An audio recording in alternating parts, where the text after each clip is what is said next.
and welcome to the third episode of UFC Addicts. I am Aaron, and I'm here with my partner Leyton. We're going to be breaking down the hardcore fans card here, UFC Fight Night 136 from Mother Russia, the first card from Russia for the UFC, I believe, and it is Alexei Oleinik versus Mr. Mark Hunt. Before we get into that, Leyton and I would like to have a couple of words and notes from the Tyrone Woodley, Darren Till UFC 228 card. Leyton, go ahead and take it away with your thoughts. Okay, I've just got a few notes. Lucy Pudilova versus Aldana. That was one hell of a fight. Some guy was talking shit on an MMA group about how women fights are just so boring. And that fight right there is why women MMA is a thing. That was crazy. Charles that was Bird, the best women's fight I've ever seen. Oh, for real, for sure. Bro. That was and amazing. It's just like, I mean, considering how we start the weekend with Nico pulling out last second, which your opinions about that, I think most people probably have about the similar type of opinion about that. But I mean, we had Jessica Andrade have the greatest knockout in women's MMA history. The only other one you can argue with that is Holly Holm, and I think if you just break down knockout for knockout, I don't think you can beat that one Jessica had. It was hard to see Carolina go down like that and cry, and then see the message after she was apologizing. But what a showcase for women's MMA, that Lucy Pudilova, Irene Aldana fight. She is the Nate Diaz of the female world in MMA, Lucy Pudilova. Same with Tatiana Suarez. You may as well call her Tatiana Nurmagomedov. Like, she is just, she gets scarier and scarier every fight. Just amazing wrestling. Khabib Suarez. Charles Bird, Craig White, just disappointing from both guys. Charles Bird, he had Darren Stewart up against the fence so many times and just unable to implement his wrestling. Craig White just, can't get back to the feet. Got one job, don't get taken down, and all 3 rounds it's the same thing. I'm sorry, but how do you kiss Diego Sanchez on the nose like that? Get him all worked up and then have no idea what to do with it. Yeah, you were completely right there. I thought, Craig White is doing a smart thing here, getting him fired up for a brawl, but no, Diego Sanchez just mauled him. He wasn't ready for it. Mm-hmm. He set the fuse and then wasn't ready for it. I'm very glad that I went with my heart. Yeah. This isn't going to help me moving forward as I start going with my heart more. But well, we disagreed on 6 fights, and you got 5 of them correct the other night. So congratulations on that one, man. Hey, you know what?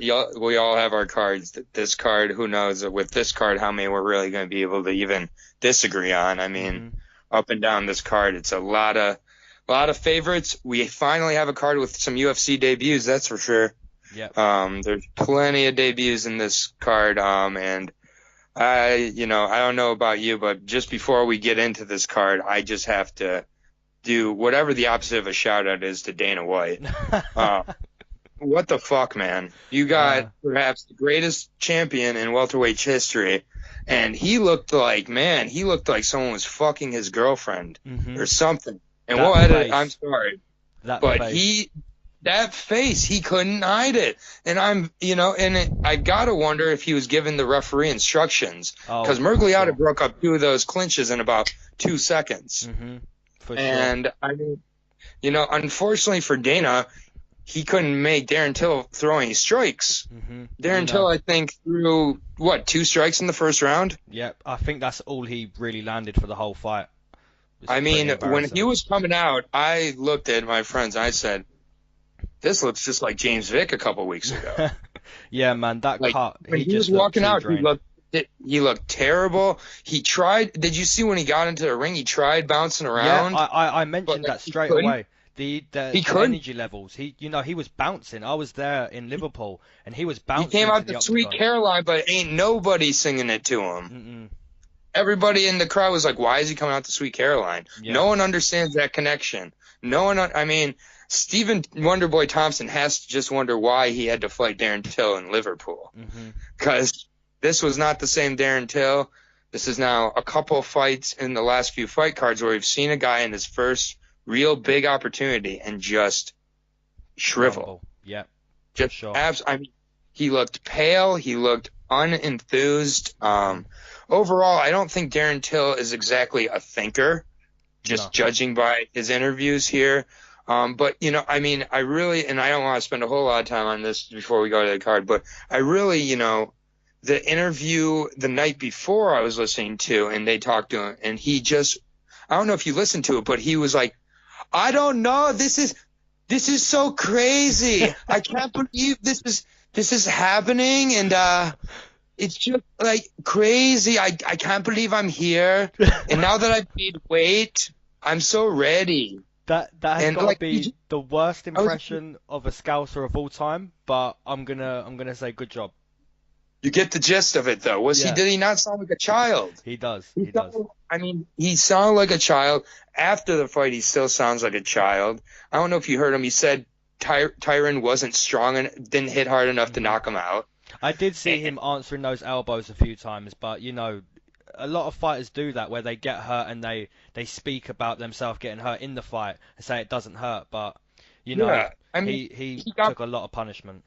He took that same right hand that everybody else goes down with, and he went down with it as well. Mm-hmm. And then he, could not have looked more lost when it came to grappling. I mean, if he has to fight Kamaru Usman next, Darren Till's on a 2-fight losing streak. Mm-hmm. Well, I don't think he'll stay at 170. I think he's done that cut so many times. He's at a point now where it's too hard for him to make that cut. He didn't make the cut against Wonderboy, and that worked out for him, but he made the cut this time, and his whole camp was diet and cutting, and no guy should have a full camp on diet and cutting. Yeah, and also, why are you weighing in at 169? Mm-hmm, exactly, proving a point, and it's not worked out. Why are you doing that? Why are you cutting an extra pound? Mm-hmm. Why are you doing that? That is just, when I saw that, I was again like, and this guy thinks, I just think it's a classic case of him thinking the battle was with the weight cut. Yeah. And the battle was with the greatest welterweight champion of all time, which I will say that. Mm-hmm. I'm a little biased here, but I think that was just such a statement when you go back and you look at all these statements. Even his losses have been statements, I think, in a way, because he's gotten better and learned from them. Mm-hmm. But you just see this sense of calmness in Tyron after the fight. He laughed as he asked what Dana wanted, and then he said, "Is Dana gone already?" And they said laughed. Yes. Laughed about it. Mm-hmm. A fight or two ago, Tyron is up there berating Dana White about this. Mm-hmm. He doesn't need it. He doesn't need to convince anybody. He goes out there and does what he did against Till. There's no denying it. Yeah, the greatest, for sure. Doesn't matter who he fights. And even when he was asked about GSP, he just is like, I've been chasing GSP for a long time. I thought for the longest time I needed this fight in order to be the greatest. I just have to go out there and keep doing what I'm doing. I can't make a person fight. Yeah. And, GSP's never going to fight him. GSP's going to cut off a leg to get to 155. And, mm-hmm. it's a shame to see the fight, but we could talk about this all night. I'd say let's get into this card and drop some knowledge. If you're listening to this breakdown, obviously, if you're listening to us in general, you're a hardcore fan. If you're listening to a breakdown of UFC 136 from Russia, you're the entire legend. You're a fucking savage. So shout out to Chad Powers and the rest of you fucking fools out, because we're gonna do our best to break down this card. But there are some fighters on this that it's like, they're keeping a secret about how they fight or something. I can't find a fight video on them. I can't pronounce the name of any of the people they're fighting, or them. I mean, this is going to be a challenge for us. So we're looking forward to it, though, man. It's going to be cool. I'm looking forward to it, too. So let's get started on the first fight of the night. It's at the bantamweight 135 division, and it's Tarian Ware versus Mareb Divish. Don't even attempt that second name, bro. Divashvili, who most people, at least I will recall as the man who got tapped out/not tapped out by Ricky Simone by that guillotine he was in for 2 minutes, where he went in and out about 4 different times. What heart? But we've come to an agreement. He lost that fight too, Ricky Simone, correct? Yeah. Okay. I was real beat up that he got given the loss after that because I had him that night and I thought he'd done great. But a Yep. few weeks later, he was definitely out. Yeah, I mean, he went out about 3 times. But I mean, this is a pretty interesting fight to kick off the card. So just a little bit about Terry and Ware, and then I'll let you go into Mareb here. He's coming into this fight 0-3 in the UFC, so this is what is known as a pink slip fight. He loses this fight, regardless, he's gone.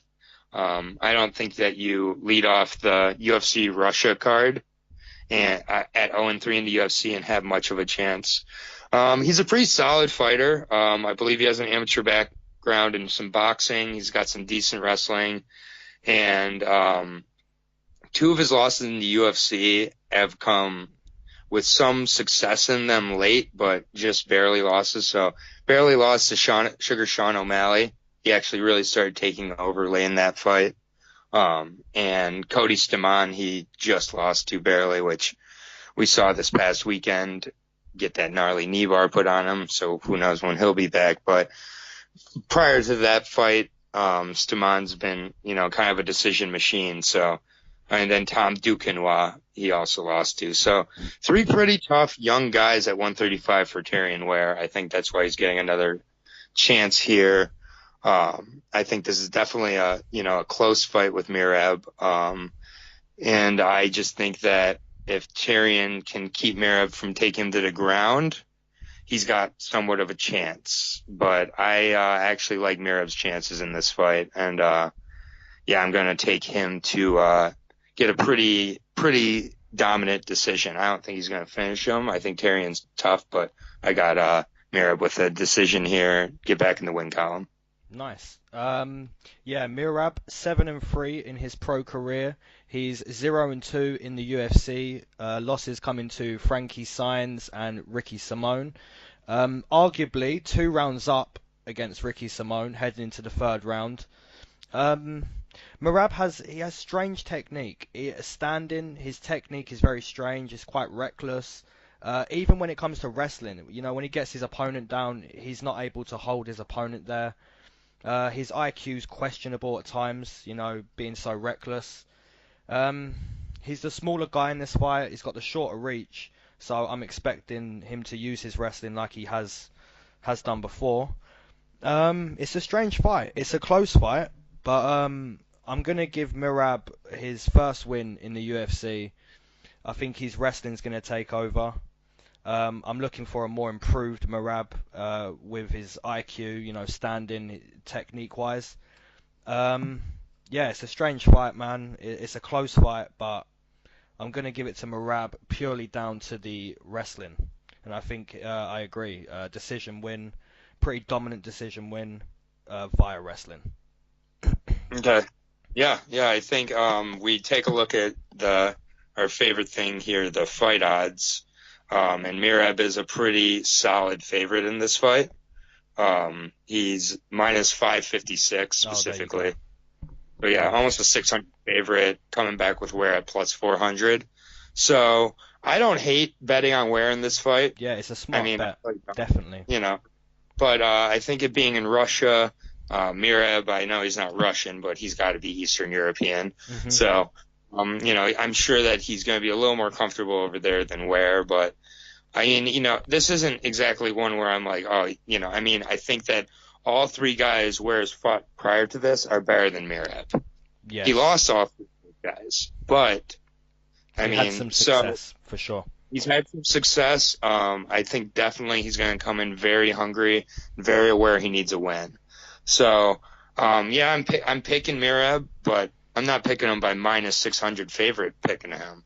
So, early on, I think we have one that if you're a betting man, I wouldn't blame you for betting on Ware. I think Ware on the feet definitely has the advantage. Sure. And so, but we're both agreeing here with Mareb, but I wouldn't blame you if you took a waiver and went on Ware with those numbers. For sure. And okay, we are on to fight number 2. Ramazan Stefan Emeev. Go ahead. And Stefan Sekulic. Sekulic.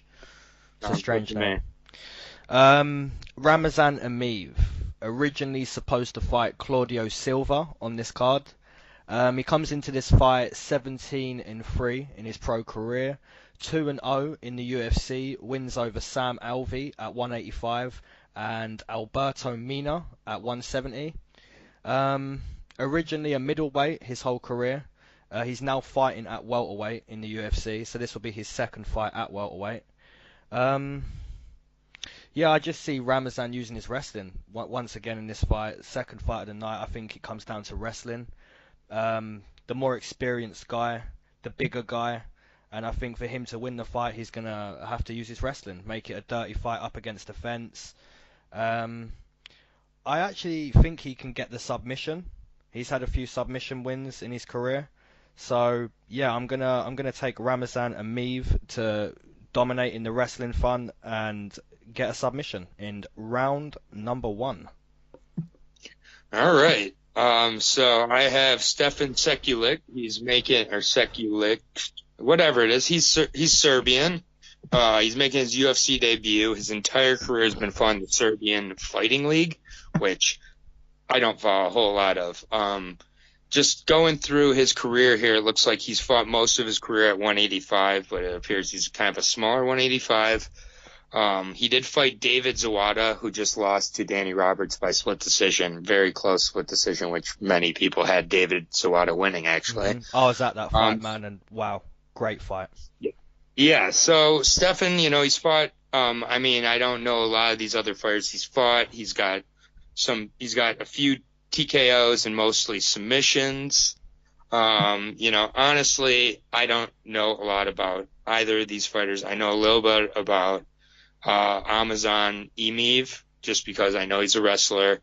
And I think him being the bigger guy, experienced here, I think he takes it, and I'm not sure if he gets the finish here, but if he does, I think it'll be a later finish. I think Stefan comes out and survives early, but I just don't think he has much of a chance here. And being the smaller guy, less experienced, I think he's taking a short notice loss here. We look at the odds, and it's minus 450 for Emeev. So another pretty decent favorite, not quite as high as Mareb, though. So Stefan's getting a little more credit here, but yeah, I think I agree with Emeev here. I'll go with decision, just because I think Stefan is well-rounded enough to survive, but not exactly too familiar with this fight, if I'm being honest. Mm-hmm. So you agree, decision win for Ramazan? Yep, and it looks like you have him submission. Finishing. Yep, round number 1. Should be interesting, that one. Third fight, Adam Yandiev versus Jordan Johnson. Okay, so Jordan Johnson comes into this fight 3-0 in the UFC, 9-0 overall. Wins over Luis Henrique, Marcel Fortuna, and Adam Wilstead in the UFC. This will be his first fight at middleweight, originally a light heavyweight. He has no finishes in the UFC, which is surprising. And I'm gonna take him to get his first finish here. I believe, once again, Adam Yandiev hasn't fought the competition Jordan Johnson has. This is both heavy hitters, obviously, because they're both light heavyweights. It's a matter of who gets caught first, but I believe Jordan Johnson, with his experience and the level of competition he's fought, he can get his first win here. A bit of a showcase fight, really, for Jordan Johnson. If he can't get a finish in this kind of fight, he's probably going to be on a downward spiral soon. But I'm gonna take Jordan Johnson to get his first finish here in round number 1 again. Yeah. Okay. So Adam Yandiev, he comes into this record 9-0. He's making his octagon debut, so we got another blackface fighter here. He previously fought in M1. He has not fought since October 10th of 2015. Oh well, there you go. He fought. This is bizarre. He fought 1, 2, 3, 4, 5, 6, 7 times in 2015. That's crazy. He fought and has not fought since then. He had all first-round finishes in 2015. He had TKO wins. He had submission wins. And then he stopped fighting for 3 years. He's 9-0. He's never gone to decision. He's never gone out of the first round. His longest fight was 4.5 minutes, and it was his most recent fight, which was 3 years ago. I don't understand. I think Jordan Johnson, I've seen him live in Denver against, I believe it was Jeremy Kimball, or no, it was Marcus, maybe it was Marcus Perez, or someone, anyways, he went to a decision. He's been to a decision in every one of his fights. He's a pretty decent wrestler. And, you know, he's tough. He fights safe. I think, you know, I think he's heading for another decision win. I think if Johnson really pushes the pace, I think, you know, that would be smart for him. I just don't know a lot about this Yandiev guy. He hasn't fought in 3 years. And just based on activity, I have to go with Jordan Johnson here. And I haven't seen a lot out of Jordan Johnson that makes me think he can finish, however. Mm-hmm. And so if Yandiev has really been dedicating himself and, you know, really staying, you know, somewhat active, at least training wise, I think he can rock him, and it seems like he likes to rock and get submissions. So I think he could rock him and end up submitting Johnson. So, you know, just because this isn't going to be very exciting if we just keep agreeing, I'm going to take a flyer and go with Adam Yandiev here. Mm-hmm. I'm going to say that this guy knows how to finish fights, and he's going to hurt Johnson and submit him. And I think he keeps his first-round streak alive. So I think that Johnson's going to have some struggles with cutting the weight here. I think Yandiev maybe comes in fresh and comes in hungry, and he's obviously comfortable fighting in Russia. All his fights have been in Russia. And I'm going to take Adam Beard Yandiev with a first-round submission. Nice. He's a plus 200 underdog. So Johnson's a minus 250 favorite, which is actually one of the smaller favorites on this card. Again, really interesting when you compare this with the last few cards we've done, where it's been almost all pick'ems. Mm-hmm. This card, not a lot of pick'ems.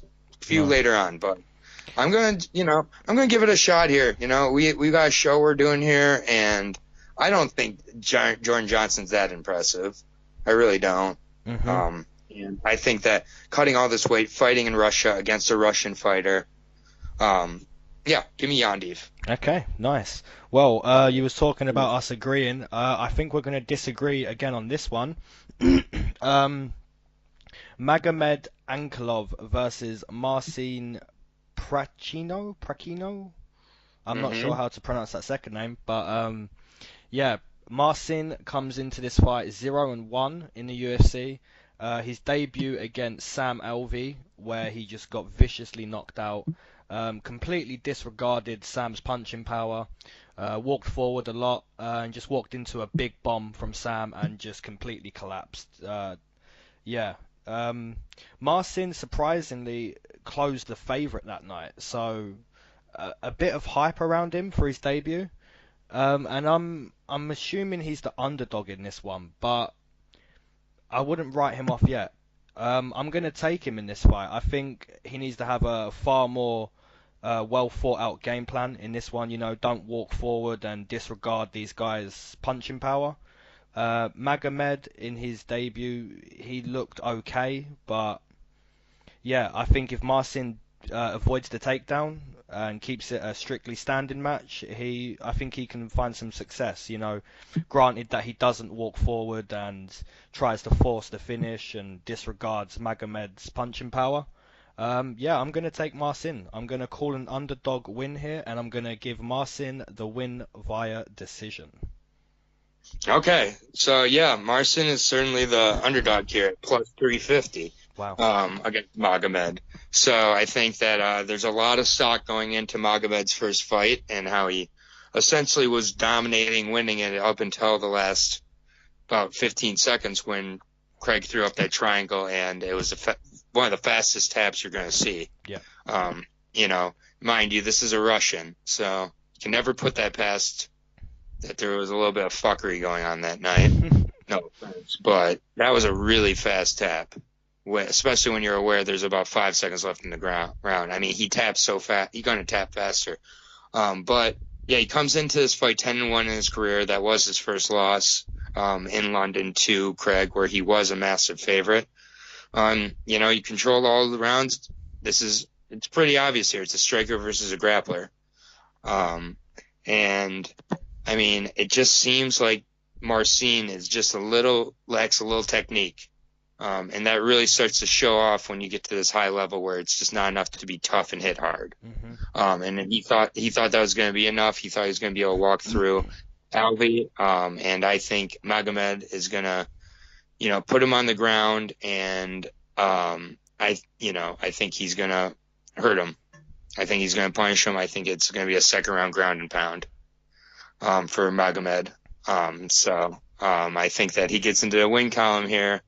And I think that we see that he doesn't just lay in the guard and I think he's going to be advancing and trying to hurt him when he gets into the ground. And I think he's going to not even try to keep it standing at all.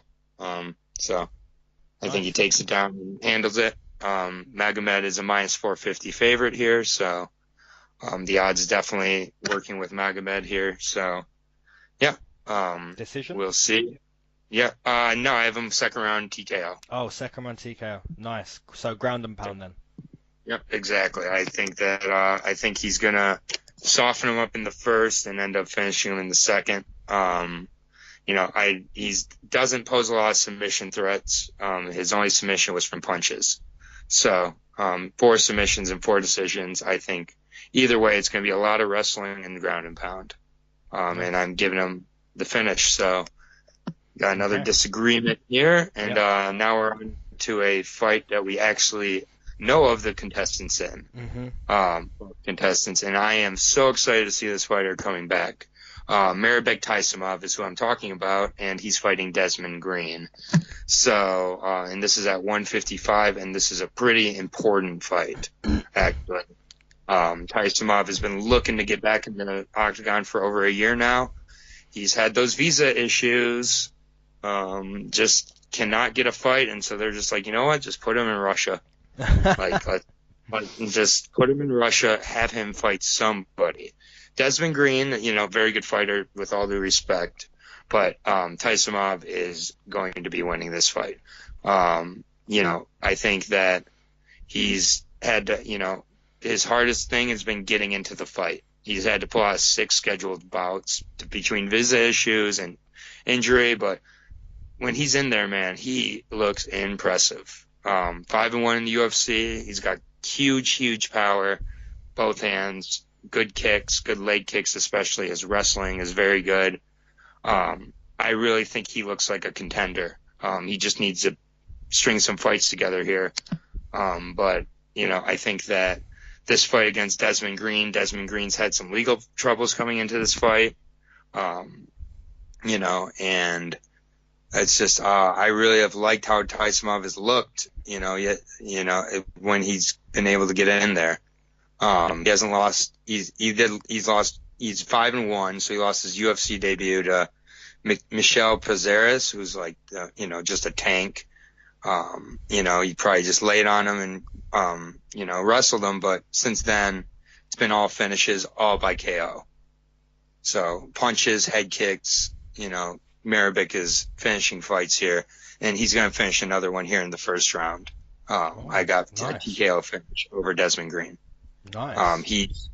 I think he's going to dominate, and I think that you're going to start hearing his name mentioned in the top 15 here after this fight.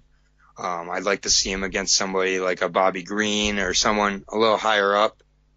His best win so far in the UFC, honestly.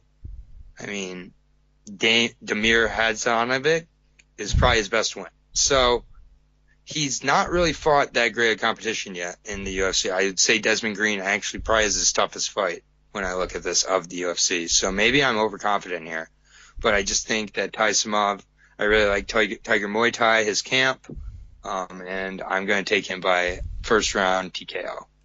Nice. Okay, Des Green comes into this fight 2-2 in the UFC, wins over Gleison Tibau and Josh Emmett, losses to Michel Prazeres, like Mareb lost to, and lost to Rustam Khabilov. I think I'm saying that right. I'm not 100% sure in what I'm saying here, but I think, if I'm right, Desmond Green now only trains with his brother. I'm not 100% in that, but I'm pretty sure, because in his last fight, I think he just had his brother in his corner. Go ahead. So yeah, that kind of stuff in the UFC, I don't like to see that kind of stuff. I think if you're doing that at the highest level of MMA, you're probably not supposed to be here. Mike Perry changed that. He got rid of his girlfriend in his corner. We've seen a few other guys have these close people in their lives in their corner, and I think it's only really worked for one guy, and that's Stephen Thompson. But even then, I still, when I watch Stephen Thompson fight and I hear his dad in his corner, saying "That's it, baby, that's it," and shouting out all of these words for specific kicks.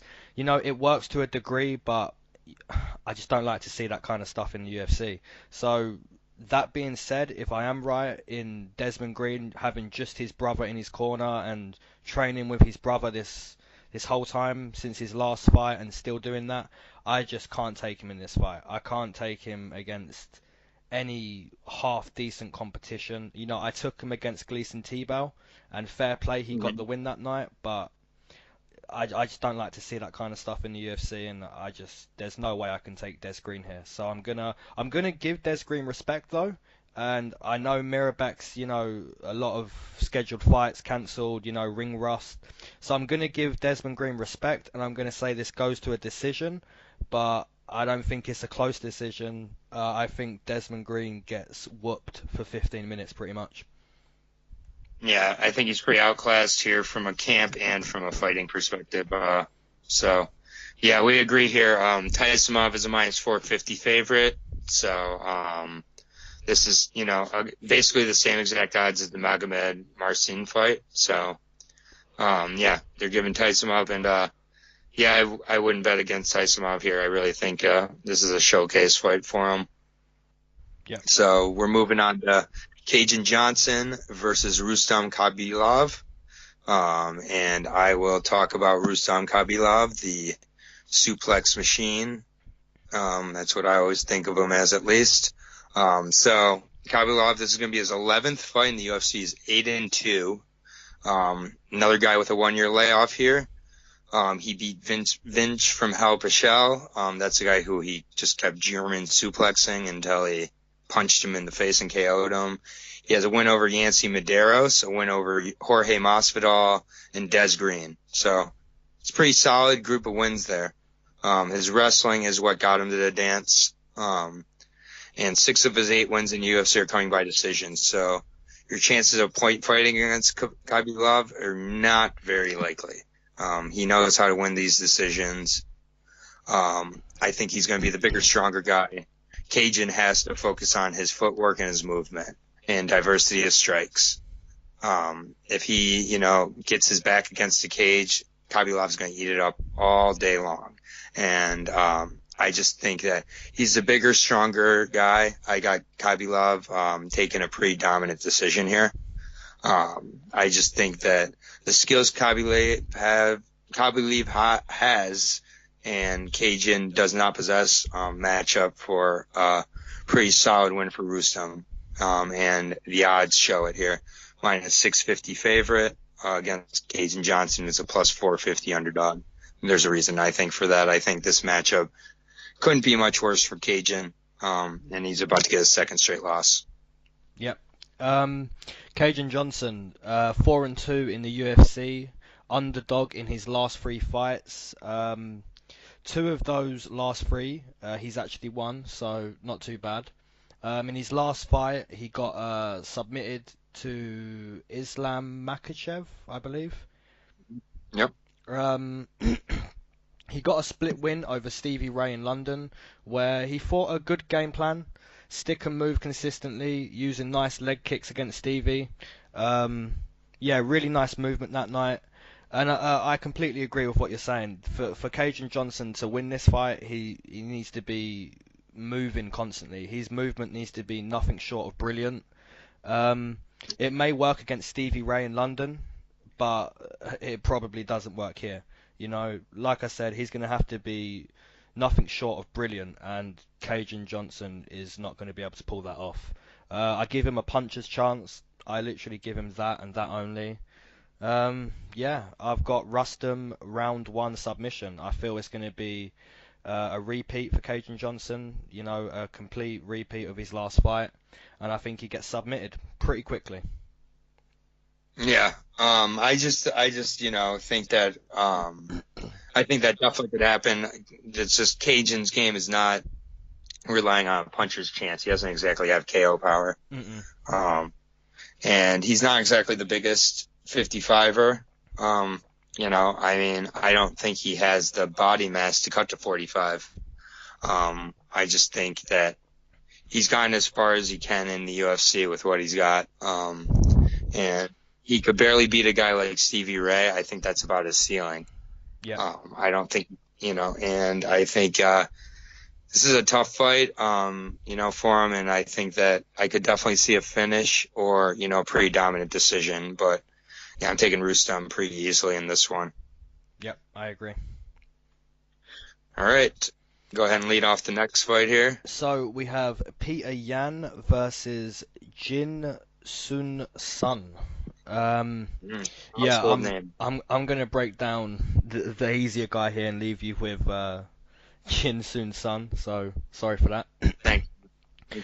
So Peter Yan, originally supposed to fight Douglas Andrade, so you would have had an easier breakdown there. Yes. Peter's 8-1 in his pro career, 1-0 in the UFC. His loss outside the UFC came to Magomedov in a split decision, where he later redeemed himself and beat that guy on a decision. So he redeemed his loss. That's nice to see. Yeah, 1-0 in the UFC. He fought Ishihara, where he just brutally knocked him out, I believe, round 1. Yeah, so I haven't seen too much of Peter Yan, but what I did see is he has brutal hands. He likes to get in your face and throw those hands, and if one of those hands lands, it's night. And I don't know too much about Jin Sun Sun, and I'm assuming pretty much no one does. So yeah, I'm gonna have to take Peter Yan to get that finish. Round number 1, I believe this is a showcase fight for him. Yeah, and I think it's going to be over pretty quick. Yeah, okay. Well, Jin Sun Sun, he's Korean. He's 9-2.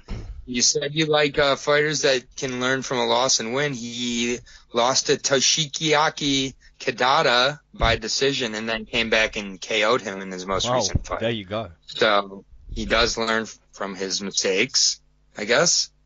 And he's fought all Koreans so far in his career. So this is his first non-Korean that he's fighting. He's coming in on short notice. He's never been finished in his 11 fights. He's got a few subs and a few more TKOs. Peter Yan looked great against Ishihara. I had Ishihara that night. I thought Peter Yan was coming in to kind of be sacrificed, but this is another. I had Ishihara that night too. Looking back now. Yeah, I mean, Ishihara is a pretty solid fighter, and Peter Yan beat him in under a round. Yeah. He's another, and the thing that I do love about Peter Yan is he's from one of my favorite fight camps, Tiger Muay Thai, who again, he's gonna have plenty of other fight like Taisumov, so that camp's gonna be gearing up for a lot of fights at about 155 or so at this time. So I think Yan has plenty of training partners. I think he gets another first round KO here and starts to gain a reputation for his heavy hands at 135. Yep, I agree. So yeah, I'll take first round here, over Jinsu Jun, or Jinsu Sun, sorry, whatever. He's a plus 500 underdog. So We wish Peter him Yan, luck. We wish him luck. Peter Yan, one of the larger favorites on this card at minus 750. So all you gotta do is bet $750 and you'll win 100. There you go. So, and maybe stay away from this fight. There's a few fights on here I think worth betting on. This is not one of them. Yeah. Peter Yan's a favorite like this for a reason. He gets the first round finish. Let's just move on. Good luck, Jin Susan. Good luck. So we have CB Dolloway versus Omari Akhmedov. CB Dolloway is 11-8 inside the UFC, which isn't too impressive. He's on a 2-fight win streak. Those wins coming to Ed Haman and in his last win against Hector Lombard, where he got kind of lucky in that fight because Hector Lombard threw a big bomb, literally about not even a second, maybe touching a second after the buzzer went for the round, and it caught Dolloway as clean as you like, and Dolloway basically went night-night. So he got the disqualification win for that, so pretty lucky there. Yeah, as far as Dolloway, I think he's done. I honestly believe he's done. His career dates back to 2008, in the UFC, so 10 years on, nearly 20 fights down in the UFC. He's taken a lot of damage. He's got that back problem as well. Yeah, it's hard to take Dolloway in any fight. I did take him against Hector Lombard, but that's the kind of fight you want to see him in, where two guys are pretty much done, and it's picking who's more done and who's gonna get lucky. But it's hard to pick Dolloway in any fights. Yeah, he's pretty much done for me, and I can't give him the win here. I'm gonna take Khalid by decision. I'm gonna say it goes to a decision because I don't know much about Khalid. But yeah, I just can't take CB Dolloway anymore. 10 years on, and he's taken a lot of damage. So yeah. So Khalid Murtaza Aliv, no matter how much I say it, it's not going to be easy. So he's another Russian making his debut on the card here. He likes to hit hard. 12 TKOs in his 13 wins. Oh, and I think he gets number 13 here. I think he's gonna get inside on Dolloway. He's a shorter middleweight at 5'11", but I think he gets inside on Dolloway. I think he hurts him and gets a first or second round finish by TKO. He only has one decision in his career, and so I do think he's going to come out ready to, go for the finish. And he makes an impressive debut. I think that, I like his chances at TKO. A lot of first round TKOs in his career. And I think he adds a first or second round TKO here. It's a very close, very, very close fight. It's basically a pick 'em. So a rarity, but Dalloway's a slight underdog at 135, while Khalid comes back at minus 165. So they got it as a pretty close fight here. I'll take Khalid. Yeah. If you're going to take Dolloway, it's basically, you're taking him based off of experience and the level of competition he's fought for the last 10 years. And for me, it's just not enough to take him this fight. So I'm with you. I agree. I'm going to take Khalid via decision. Yeah. I don't think that CB's been the same since that elevator accident at UFC 200. Yeah. And whether it's a psychological or a physical or a little bit of both, he just has not been the same. And yeah, he won against Lombard by getting knocked out after the buzzer, but he still feels and has the effects from the knockout. So that's just another large strike on that chin and on that brain, and that he only carries those as he goes forward. And I think Khalid is, going to hurt him.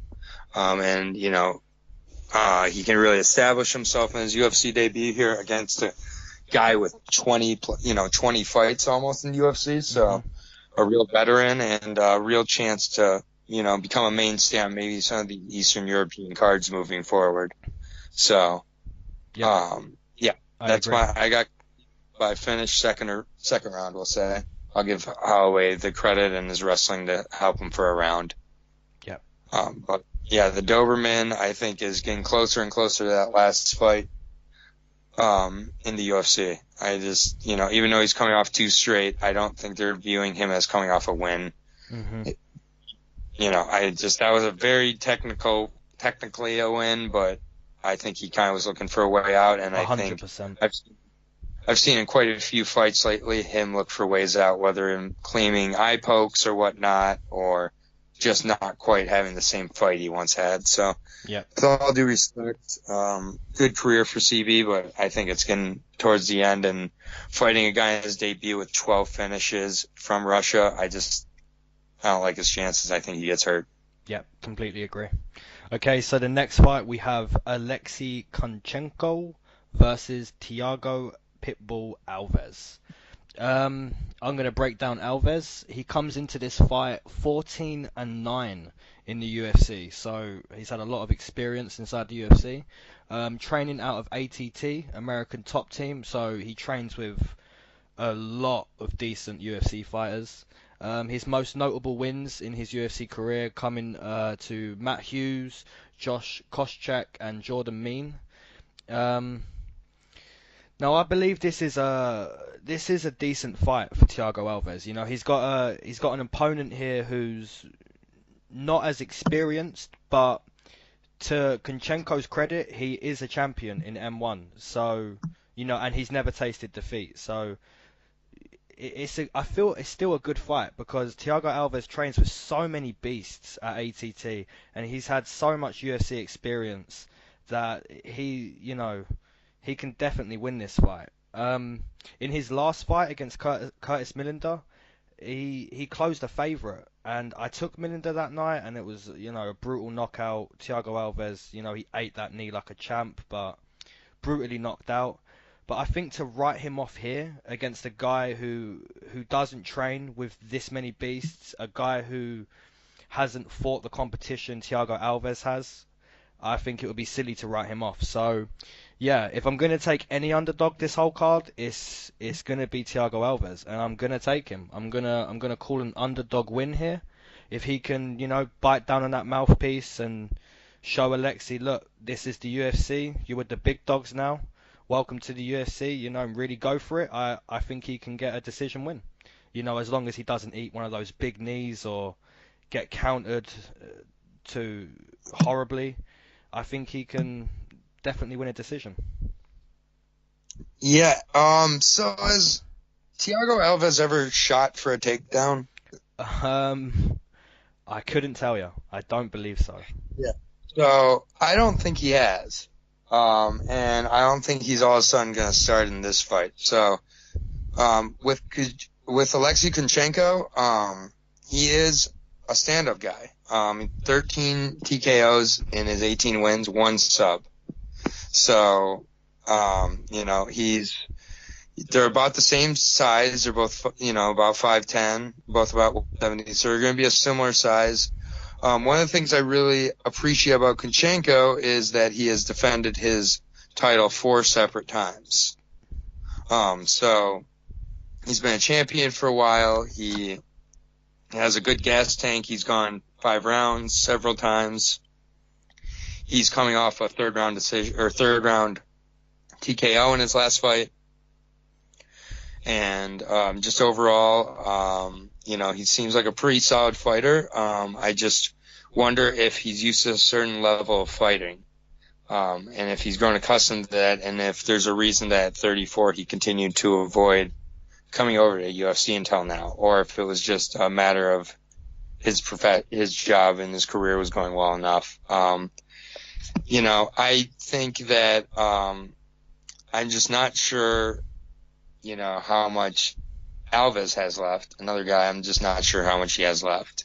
And I just think Alexei Kunchenko has enough variety in his striking overall that I think that he's gonna be able to kind of stay active, stay away from those leg kicks, and use kind of a little bit of diversity of striking here and take a decision. So I'm going to go with the favorite here, Alexei Kunchenko.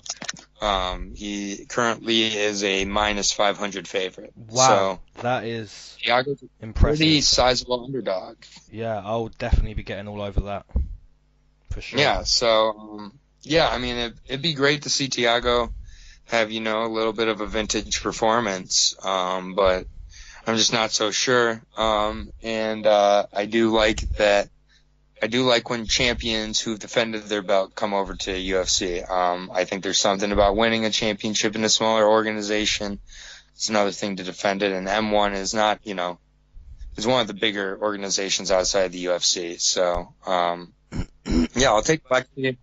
I won't be shocked if he loses here, but I just think that with it being his debut and I'm just not sure how much Thiago has left. I'm not sure, after that Melender fight, I mean, there was a lot of punishment there before the finish also. So, we'll see, but I'll take Alexei, I'll take Alexei by a hometown Russian split decision. So I think it's going to be a close fight. I don't think it's going to be a domination, but I think that he gets a decision by split. So I'll take Alexei. Nice. Okay, so we've got Andrei Arlovski versus Shamil. I'm not even going to attempt that second name. I'm not even going to attempt it. I don't know how to say that. I'm not even going to attempt it.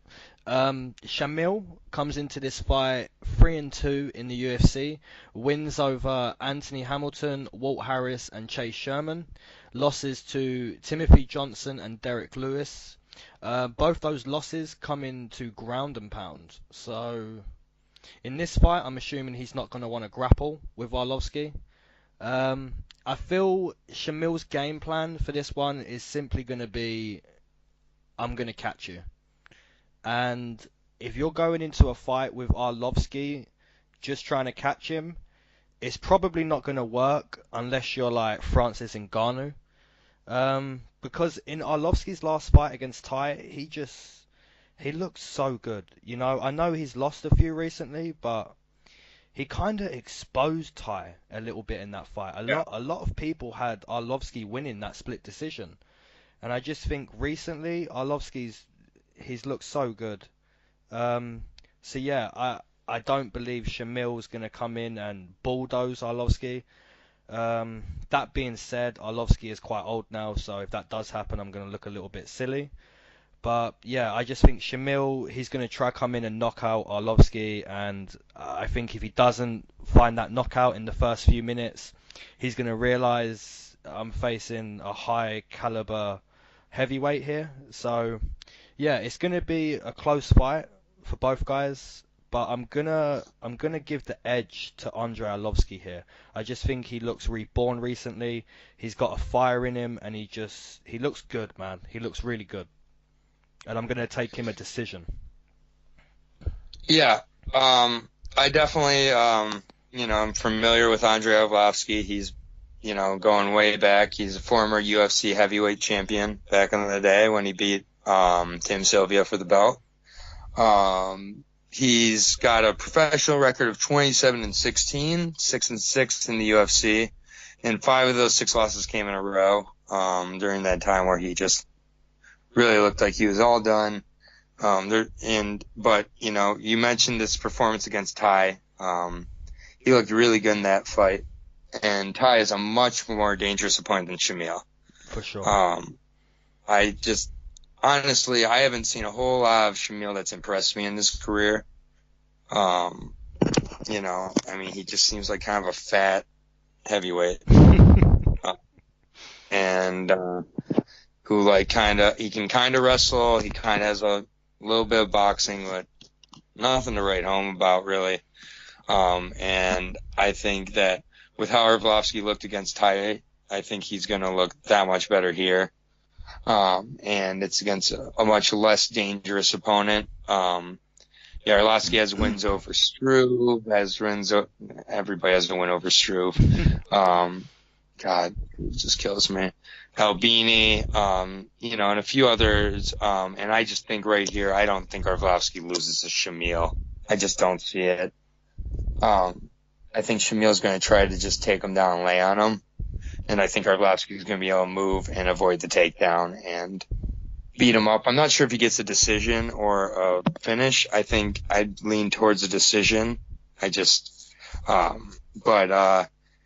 at the odds, it's a pick 'em, but Shamil is a slight favorite. So, wow. So plus 110 for Andre. So essentially it's even money, but Shamil's a slight favorite here, and I'm really surprised by that. I don't exactly understand how they think Shamil wins this. I guess lay and pray. Mm-hmm. But I'm not ready to say that. And I don't think Andre's done yet. I think Andre wins this fight and, stays in kind of that weird meandering spot. Maybe there's a chance that if it's impressive, he fights the winner of the main event. Who knows? But because I'd like to see Andre against either one of those guys, honestly. Yeah. And, not that I'm a matchmaking extraordinaire, but I did call that Diego Mickey Gall fight, and did you hear Diego after the fight? Yes, I did. So, just saying. And then he put his Instagram today, he's about to announce a fight. New Year's card, Mickey Gall versus Diego Sanchez. I can't wait for it. It's going to be it, though. It's got to be. Let's go, Mickey. Let's go. It's got to be. Just tossing in a couple more predictions here in the middle. I'm just going to toss these in right now.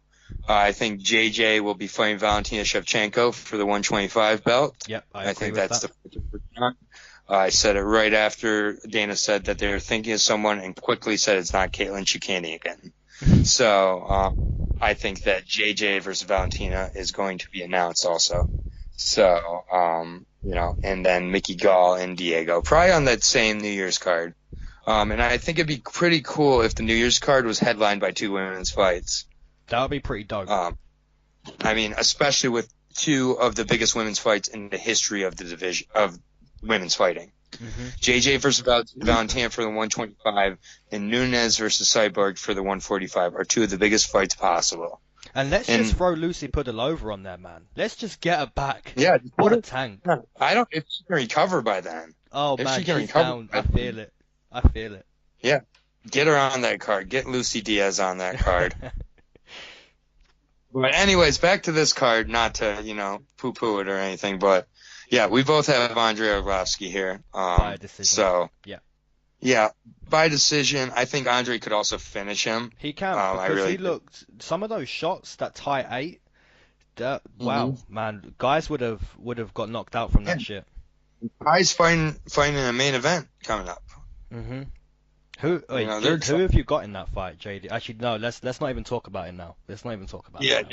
You're gonna have to tune in for that fight when we break it down, people.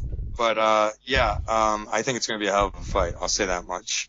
So moving on here to the 205 division, and this is the co-main event of the evening. We got Nikita Al Capone Krylov versus Jan, or as Americans call him, Jan Blachowicz. So I will break down Nikita, also known as Al Capone. He's fought at a few different weight classes here. He's 6-3 in the UFC, and he's 25-5 overall. He's been away from the UFC since 2016, so he returned from a little bit of a layoff where he got some money. He fought 3 fights over there. I believe he won all 3 of those. I'm just double checking. He did. Yeah, he did win all 3 of those. So yeah, the Ukrainian Nikita, and he's no longer Al Capone. He's the minor, apparently. Fun fact: he fought Fabio Maldonado, Emmanuel Newton, former Bellator champion, and then Mauro Peric. Those were the 3 he fought outside of the UFC.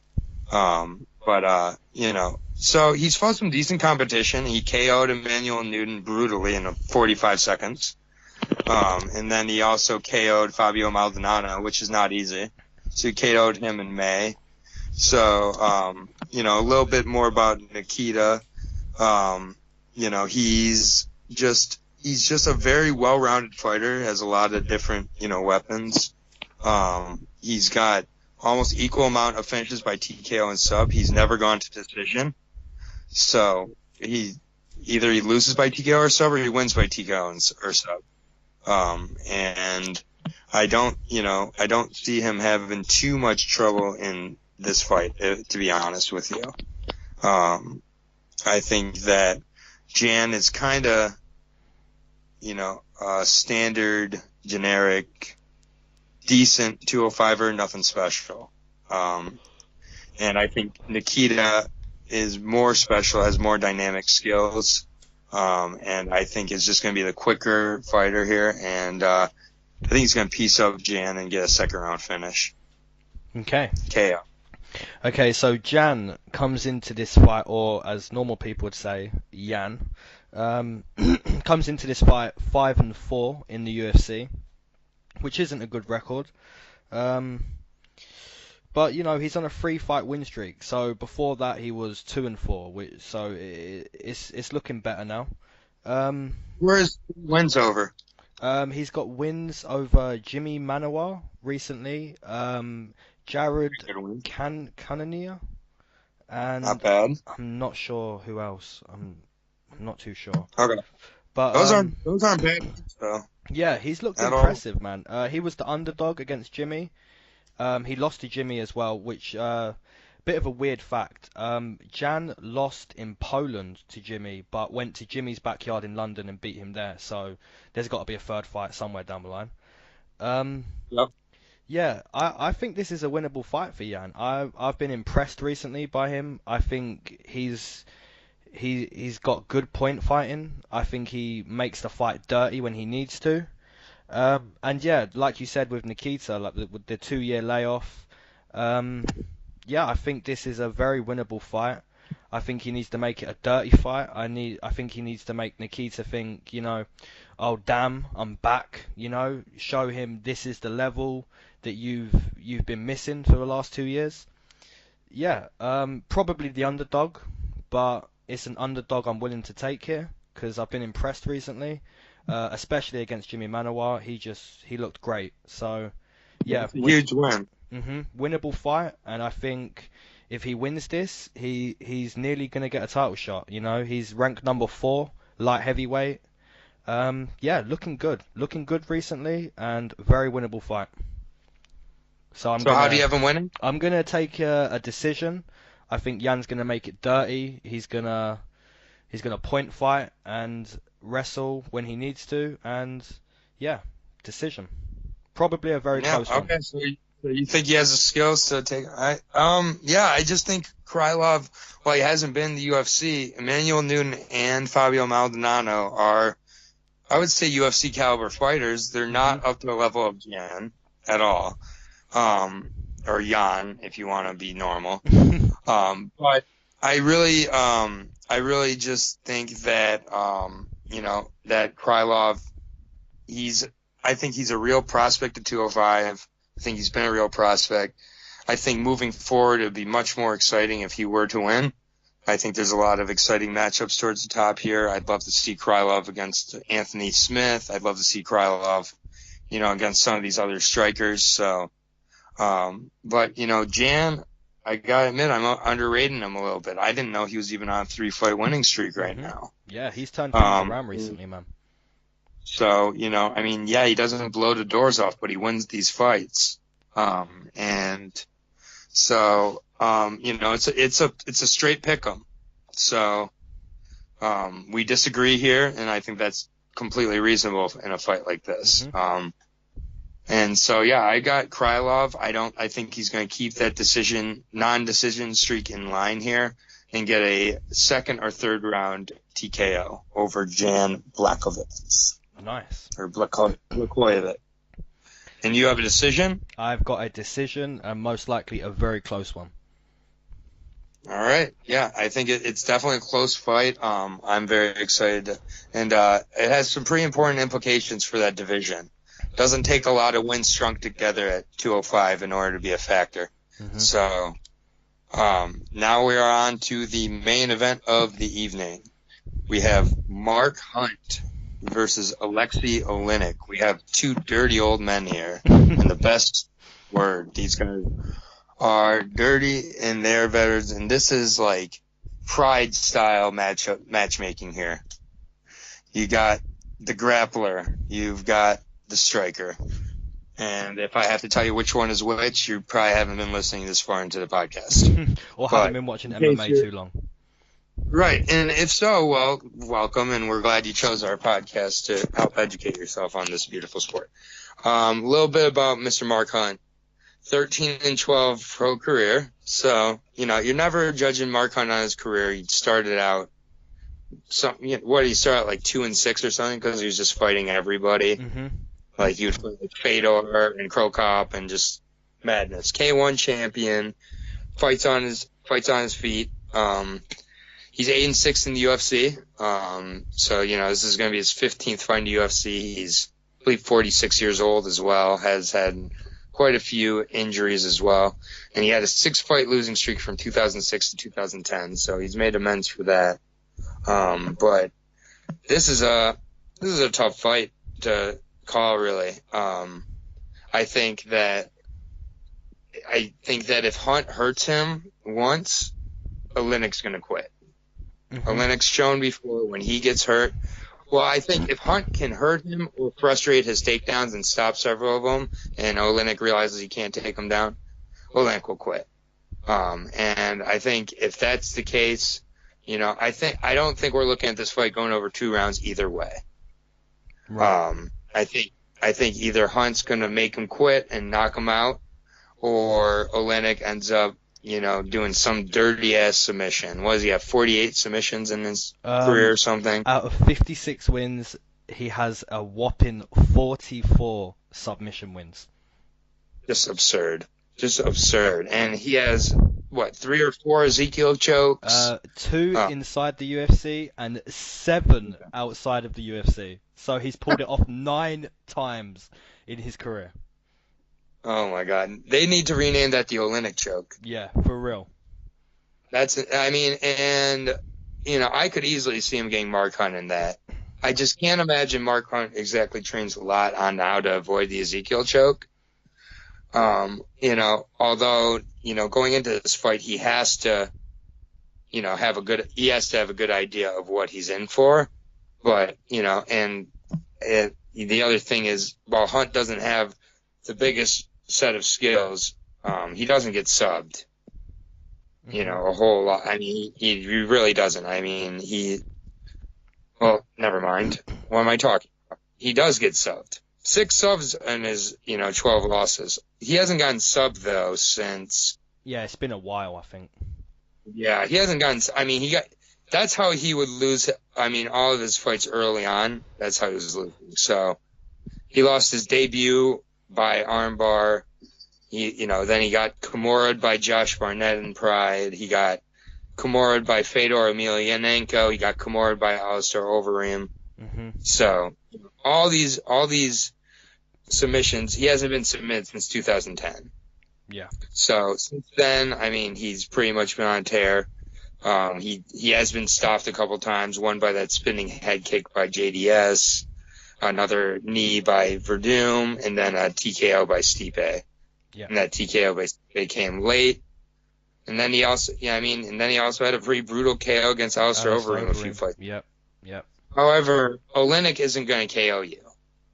So, I think he could get a decision similar to maybe a Curtis Blades type decision, but I just don't see Oleinik having that kind of tenacity. I think if he can't get the finish, I think it means that Hunt's hurt him and avoided the ground. So I'm going to go with Mr. Mark Hunt here. I'm going to go with a second round KO. Okay.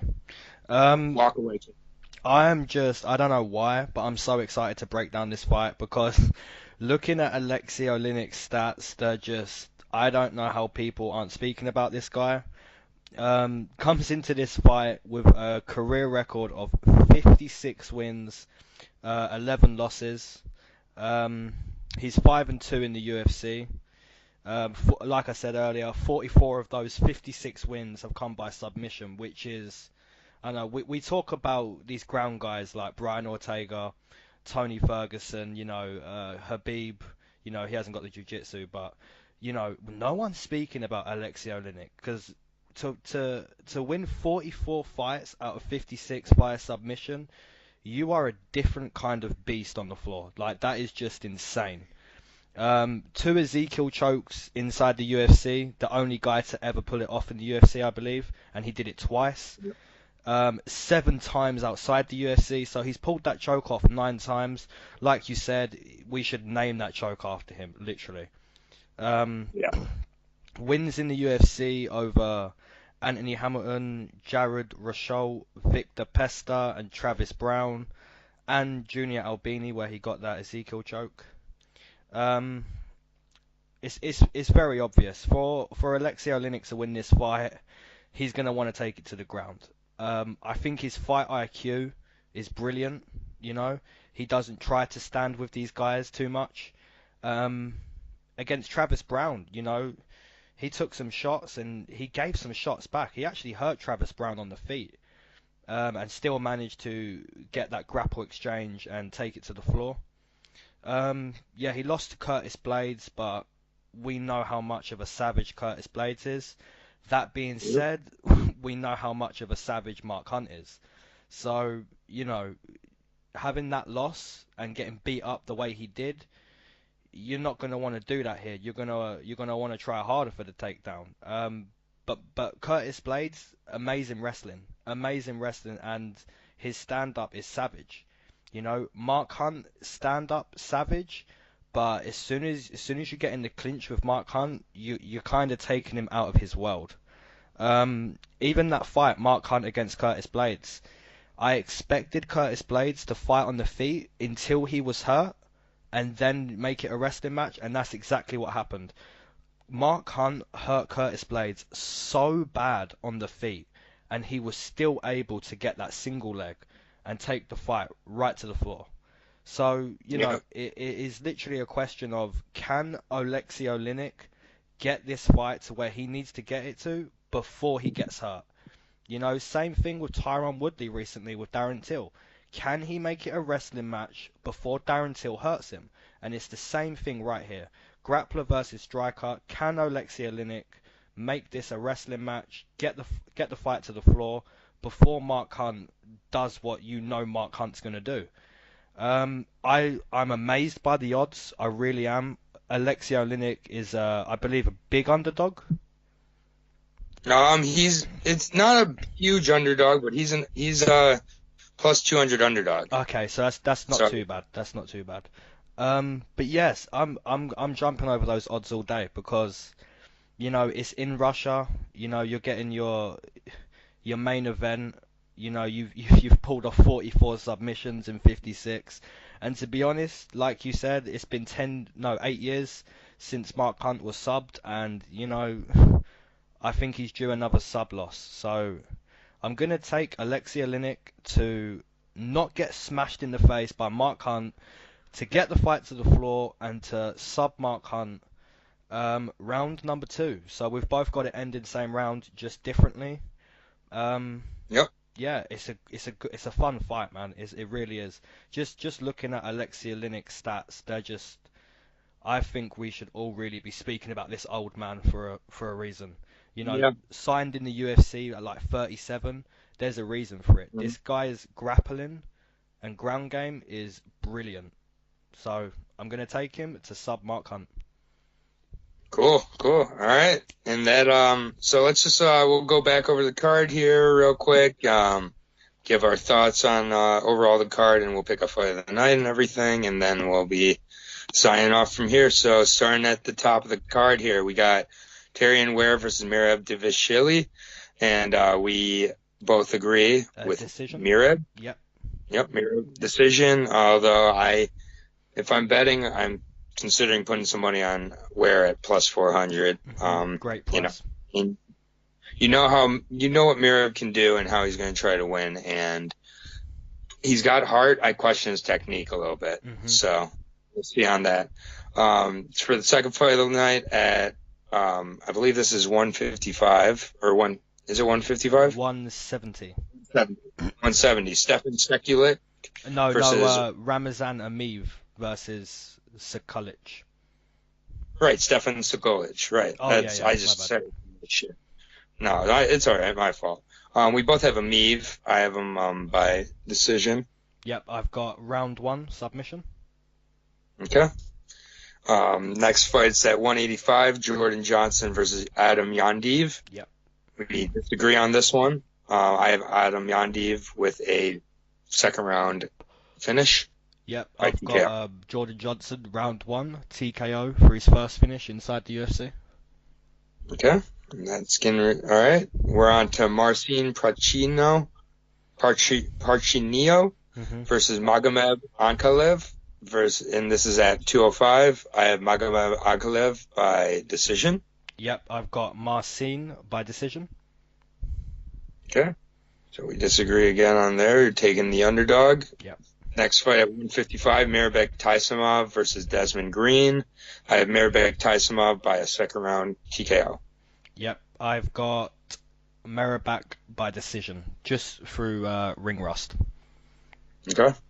I think Mareb could get a performance of the night there.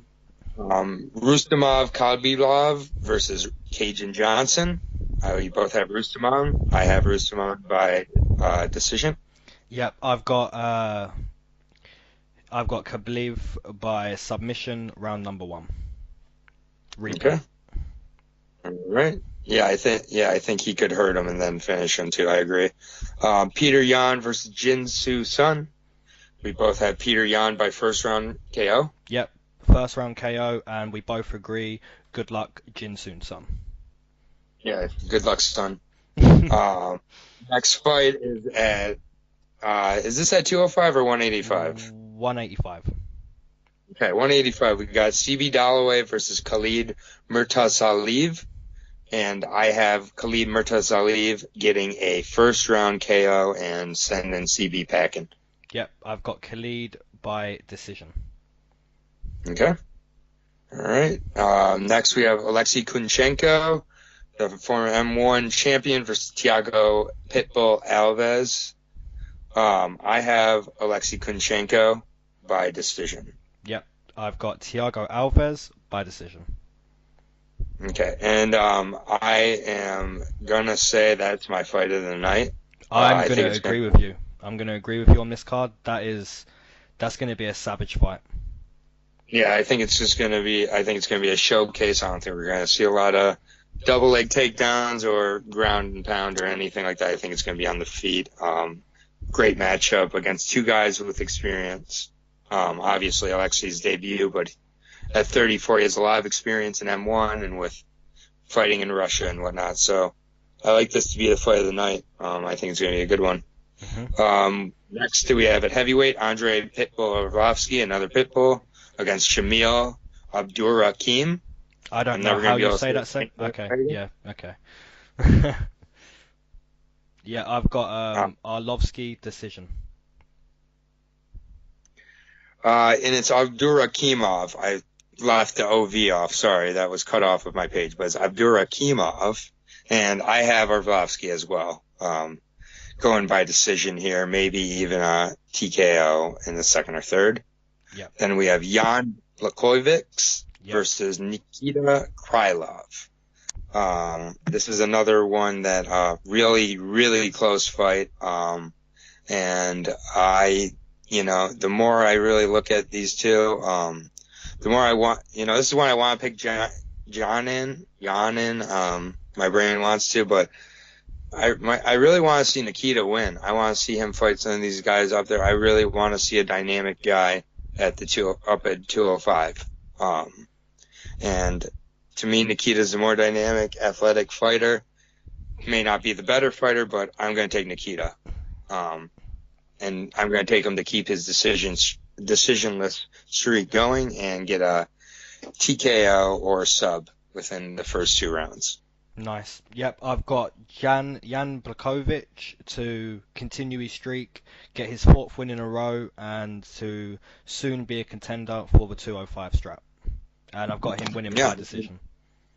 Yeah, he'd be right there, and everybody would be like, I think if he wins this fight, they'd put him against a Latifi type guy. Yes, I was literally just thinking that. Yeah, I don't know if Latifi has a fight coming up or not.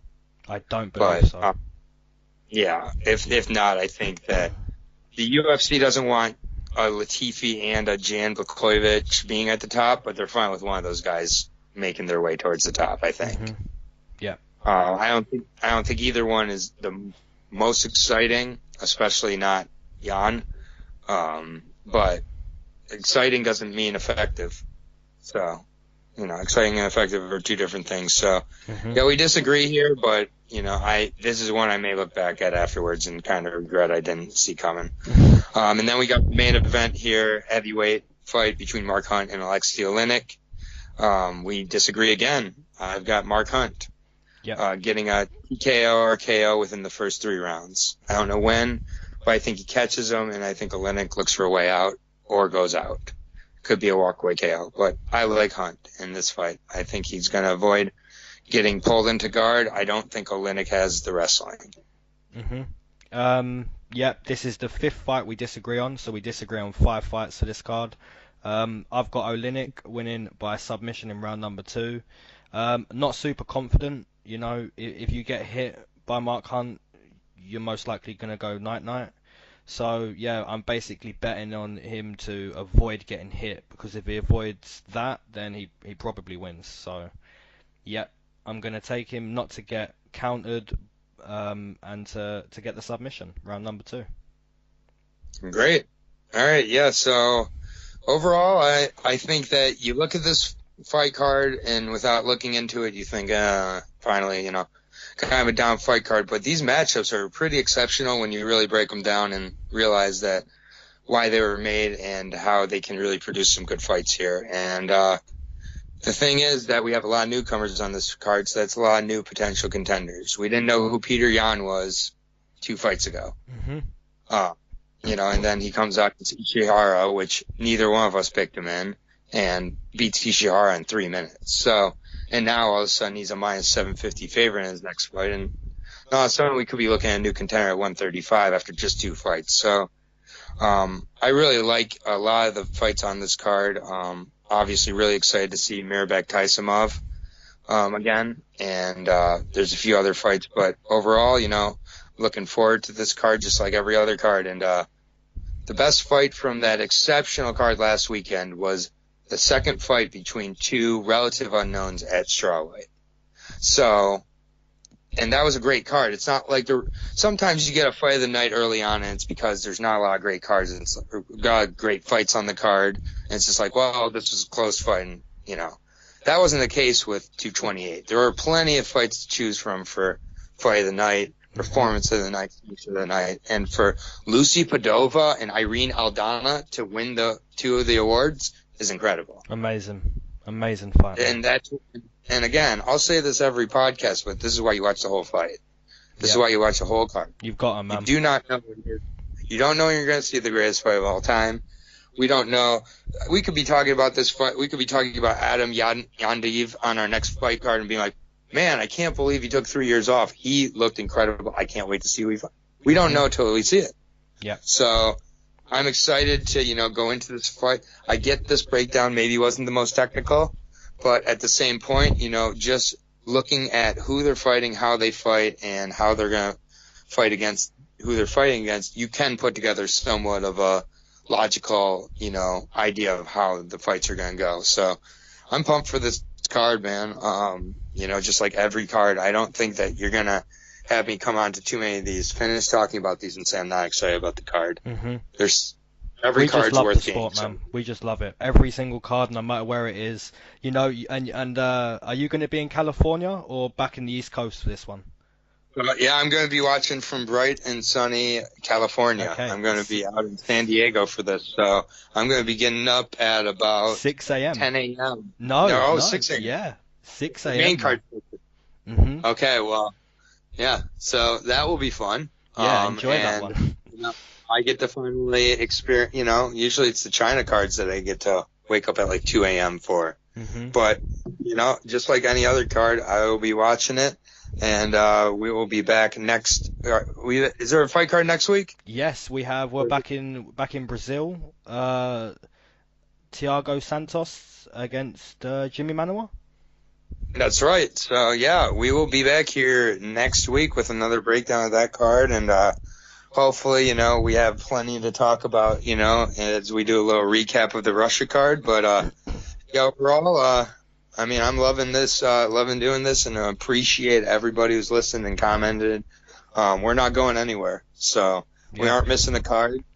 We're not missing a card. We're going to, keep getting these up, and eventually here, we're going to get to interviews. Maybe we'll get to eventually doing a weigh-in show the night before the events. These are all things that come down the line, but we're not just stopping with breakdowns here. We're going to keep building this, and until, next week for the Brazil Thiago Santos card, I think I've pretty much covered everything I got to say about this card. So, I think that, like every card, there's a lot of important fights here, and we can really learn a lot about some of these debuting fighters as well as some of the, mainstays who are trying to, stick around, the Hunts of the world, the Arlovskis of the world. So, looking forward to this card, man.